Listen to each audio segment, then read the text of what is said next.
Hey Leute, willkommen zu meinem ersten YouTube-Video. Wie ihr vielleicht schon sehen könnt, sitze ich im Rollstuhl. Aber aufgehalten hat mich das noch nie wirklich. Und genau das möchte ich euch zeigen. Und natürlich an was Verrücktem ich seit 3 Monaten arbeite.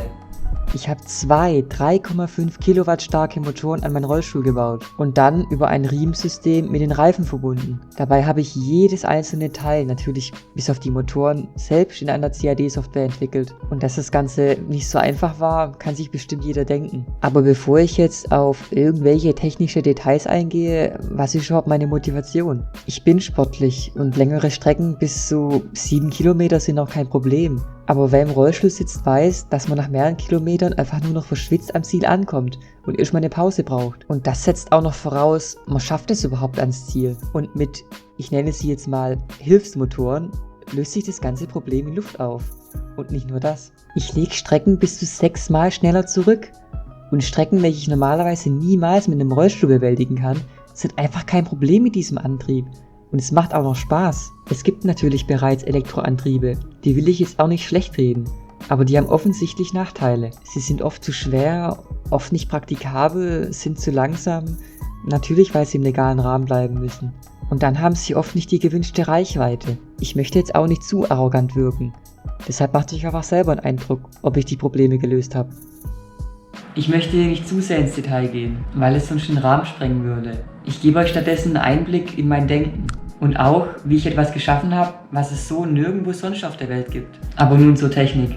Hiermit wird die Kraft übertragen, dem Zahnriemenrad. Aber zuerst, ich habe hier ein kleines Demo-Teil, um zu zeigen, wie die Kraft überhaupt übertragen wird. Wir sehen hier kleine Metallteile, woran die Speichen befestigt sind. Optimal für die Kraftübertragung. Und wie ihr sehen könnt, passt es einfach perfekt. Und hier das eigentliche Zahnriemenrad. Passt perfekt. Jetzt müssen wir noch gucken, wie wir den Motor befestigen. Den Mount habe ich natürlich, weil es noch ein Prototyp ist, 3D gedruckt. Aber glaubt mir, ich habe den wochenlang getestet und er hält einfach immer noch stand. Die wohl wichtigste Änderung war dieser verstellbare Idler-Pulli. Der hilft später, den Riemen optimal zu spannen. Aber gucken wir einfach mal, wie das im Rollstuhl aussieht. So sieht das Ganze jetzt im Rollstuhl aus. Und wie ihr sehen könnt, kann ich es perfekt spannen.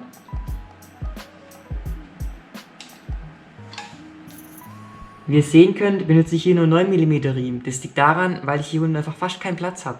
Und das war's auch schon zur ganzen Mechanik. Hier noch ein paar Bilder.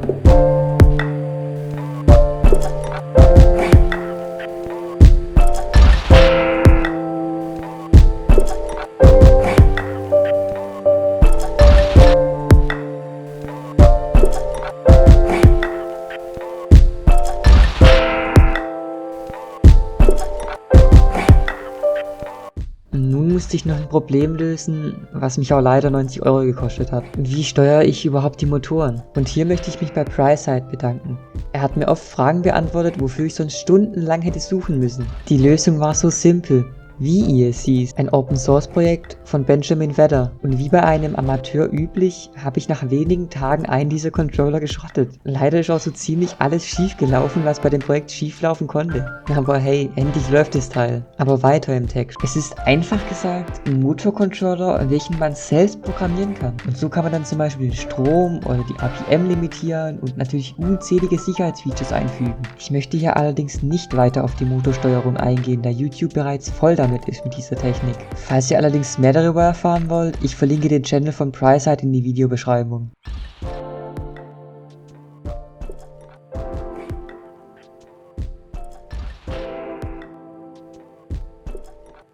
Aber was macht mein Antrieb jetzt überhaupt so besonders? Ich denke, es ist klar, dass ich einen der schnellsten Rollstuhlantriebe für einen Aktivrollstuhl gebaut habe.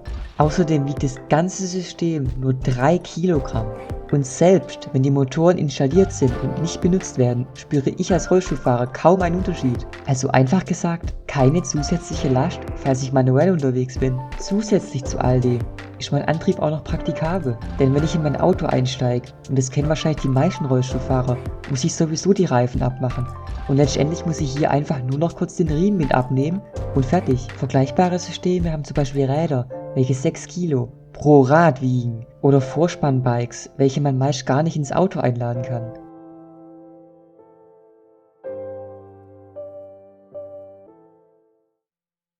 Zum Thema Reichweite kann ich leider noch nicht so viel sagen. Im Moment benutze ich zwei 6S LiPos mit jeweils 5000 mAh. Und wem das nichts sagt, ist nicht schlimm. Einfach erklärt haben diese einen hohen Energieoutput innerhalb von kurzer Zeit, allerdings nicht die gewünschte Kapazität. Ich kann ungefähr 3 Stunden lang mit durchschnittlicher Geschwindigkeit fahren, also ca. 15 km/h. Aber dazu auch noch ab und zu Vollgas. Aber wenn ich mit Schrittgeschwindigkeit unterwegs bin, und das ist normalerweise der Fall, hält der Akku mehrere Tage. Und ich muss mich wohl entschuldigen, dass ich hier keine genauen Ergebnisse liefere. Aber ich wollte es jetzt auch ehrlich gesagt nicht genau testen, weil ich aktuell schon einen eigenen Akku plane, welcher bis zu 60 Kilometer halten soll. Zum Abschluss möchte ich noch sagen, wie schnell ich damit überhaupt fahren kann. Mein persönlicher Topspeed liegt bei 45 km/h. Aber um es auf den Punkt zu bringen, die theoretische Maximalgeschwindigkeit liegt bei 90 km/h. Und wie sich die errechnet, könnt ihr hier sehen. Aber wahrscheinlich werde ich die Geschwindigkeit nie erreichen. Liegt unter anderem auch daran, weil ich nicht vorhabe, das auszuprobieren. Weil ich bereits jetzt schon an die Limits vom Rollstuhl komme. Ein Problem ist leider noch, dass die Motoren dadurch oft nicht effizient laufen. Sie sind einfach gesagt nicht auf Schrittgeschwindigkeit ausgelegt. Aber da arbeite ich noch dran. Letztendlich will ich natürlich auch nicht immer mit 45 km/h Motorradhelm rumfahren. Da, wie ihr euch sicherlich schon denkt, der Antrieb nicht ganz legal ist. Zusätzlich werden Leute, die sich mit Motoren auskennen, jetzt bestimmt fragen, ob ich überhaupt genug Drehmoment zum Anfahren habe. Naja, ich kann bei Schrittgeschwindigkeit immer noch Power Wheelies machen. Und Steigungen bis zu 10-15% sind auch kein Problem. Aber trotzdem arbeite ich immer noch daran, mehr Drehmoment aus dem Ganzen zu holen, sodass ich selbst bei 20 km/h noch die Vorderräder hochbekomme. Ich hoffe, euch hat das Video gefallen. Falls ihr Fragen habt, schreibt sie in die Kommentare oder schreibt mich auf Instagram an.